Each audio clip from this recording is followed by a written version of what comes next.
اعوذ باللہ من الشیطان الرجیم بسم اللہ الرحمن الرحیم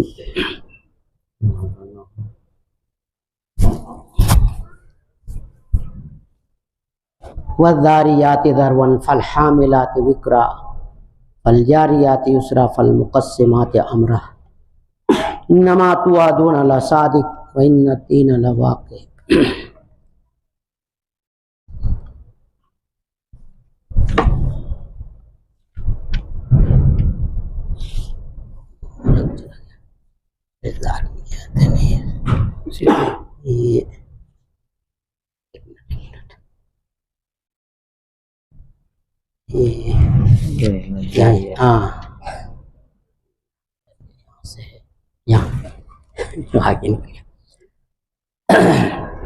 اعوذ باللہ من الشیطان الرجیم بسم اللہ الرحمن الرحیم۔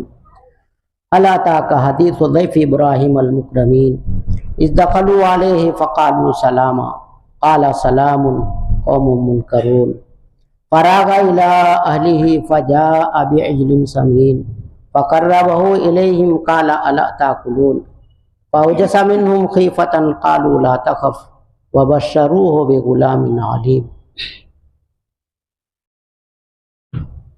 کیا آپ کو ابراہیم علیہ السلام کے معزز مہمانوں کی بات پہنچی، خبر پہنچی؟